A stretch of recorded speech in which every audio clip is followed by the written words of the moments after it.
बिस्मिल्लाहिर्रहमानिर्रहीम। अस्सलामुअलैकुम। आपका होस्ट और दोस्त अमजद अली हाज़िर खिदमत है।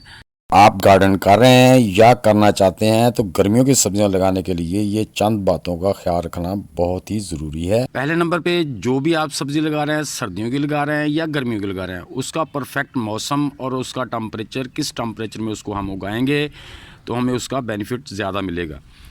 दूसरे नंबर पे हमने उसकी मिट्टी को कैसे प्रिपेयर करना है। मेन चीज़ होती है हर चीज़ की बुनियाद। अगर आप बिल्डिंग बना रहे हैं तो नीचे आपने कोई इतनी मजबूती नहीं कि ऊपर आप जितना मर्जी सरिया या सीमेंट लगाते रहें तो वो बिल्डिंग मजबूत नहीं होगी। इसी तरह पौधों के लिए जो बुनियादी मिट्टी हमने गमलों में डालनी है, जो पुटिंग सोइल डालनी है, उसका मजबूत होना, ताकतवर होना बहुत ज़रूरी है। फिर हम अपने काम जो गार्डन में कामयाबी हासिल करेंगे।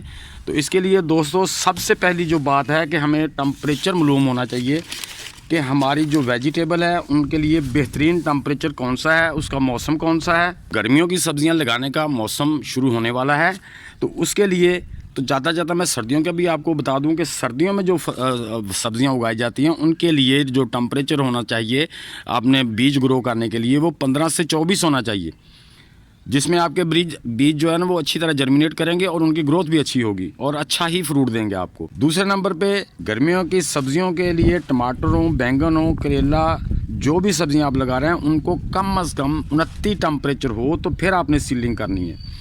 अगर उससे कम टेम्परेचर है तो आप सीडलिंग ना करें। जिन इलाकों में ये टेम्परेचर हो चुका है वो अपनी सब्जियां लगा सकते हैं। 29 सेंटीग्रेड टेम्परेचर से कम अगर टेम्परेचर है तो उसमें जो बीज लगाएंगे वो अच्छी तरह से जर्मिनेट भी नहीं होंगे।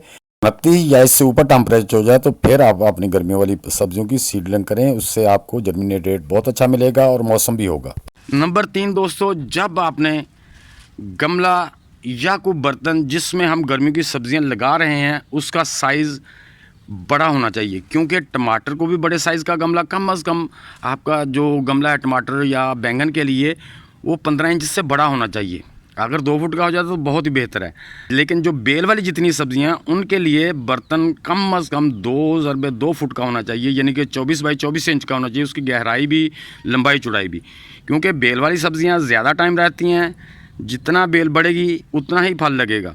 तो इसलिए उसकी मिट्टी को भी आपने अच्छी तरह फर्टिलाइज़ करना है, ज़रखेज़ बनाना है, और उसके जो गमले हैं उनको भी आपने अच्छे वाले गमले, बड़े वाले गमले लेने हैं जिसमें मिट्टी भी ज़्यादा हो और वो गर्मियों में गर्म भी ना ज़्यादा हो।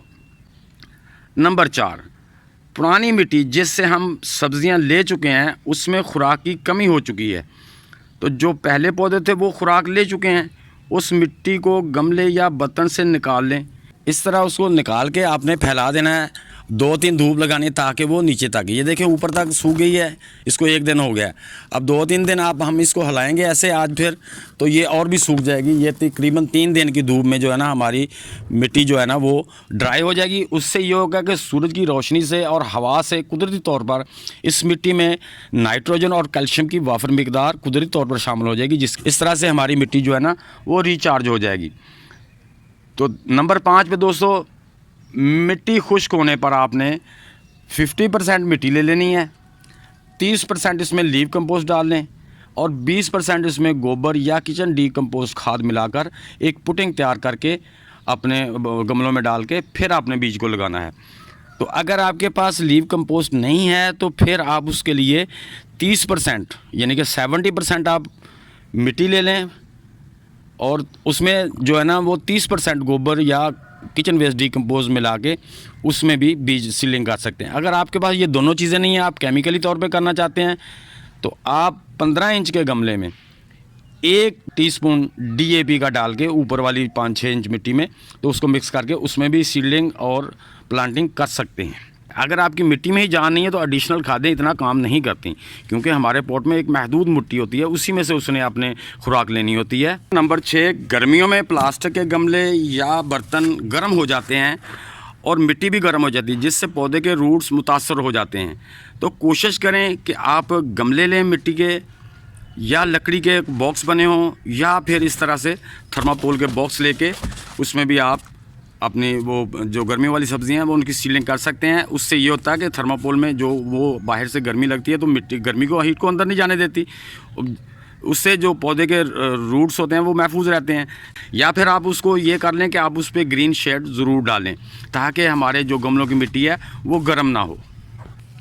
नंबर 7, हमेशा अच्छा बीज, हाइब्रिड बीज इस्तेमाल करें जो आपको सब मंडी में सीडलिंग शॉप से, गार्डन शॉप से या फिर ऑनलाइन भी आप हासिल कर सकते हैं। नंबर 8 पे कद्दू, करेला, खीरा, भिंडी वगैरह के बीजों को सीडलिंग करने से पहले कम से कम 4 घंटे के लिए पानी में भिगो दें, फिर सीडलिंग करें, जिससे आपकी जो बीज की जर्मिनेशन वो जल्दी होगी। नंबर 9 दोस्तों, आपने कोई भी सीडलिंग करनी है उसके 2-3 तरीके हैं। मैं जो तरीका इस्तेमाल करता हूँ मैंने उसको बहुत अच्छा पाया है। तो आपने पहले गमले की मिट्टी को पानी से अच्छी तरह तर कर लेना है। तर करके आप उसको छोड़ दें, 1 दिन के लिए छोड़ दें, 8-10 घंटे के लिए छोड़ दें। उसके बाद आपने जहाँ पे सीडलिंग करनी है वहाँ से फिंगर से आधा इंच उसमें होल करें, उसमें बीज को रख दें। बीज को रखने के बाद उस पर नमी वाली मिट्टी या जो आपने मिट्टी वो ऐसे किया है उसी मिट्टी को ऐसे उसको ऊपर 1 इंच तक करके थोड़ा सा हल्के हाथ से उसको दबा दें। नंबर 10 और आखिरी बात दोस्तों, जो आपने गर्मियों की सब्जियां लगा दी हैं दोस्तों, चूँकि हमने पॉट में लगाई हैं, छत पे पड़ी हैं, डायरेक्ट सनलाइट बहुत तेज़ होती है, धूप बड़ी तेज़ होती है, तो आप कोशिश करें मार्च के एंड या अप्रैल के बिलफर्ज अप्रैल के एंड तक उस पर मल्चिंग ज़रूर कर दें।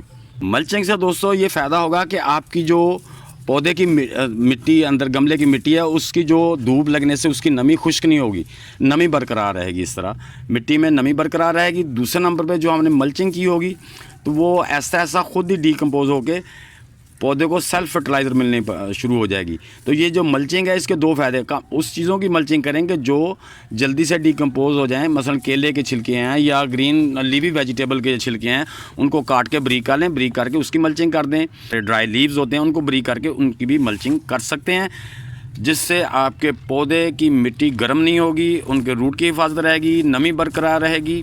तो इससे आपके पौधे ज़्यादा हेल्दी और अच्छे तरीके से ग्रोथ करेंगे इंशाल्लाह। अगर वीडियो अच्छी लगी है तो इसे लाइक कर दें, नए दोस्त भी लाइक और चैनल को सब्सक्राइब करके बेल आइकन को दबा दें ताकि हर नई वीडियो की इत्तला आपको बर वक्त मिल सके। तो दोस्तों इंशाल्लाह मिलते हैं नेक्स्ट वीडियो में। सब दोस्तों को अल्लाह हाफिज़, वस्सलाम।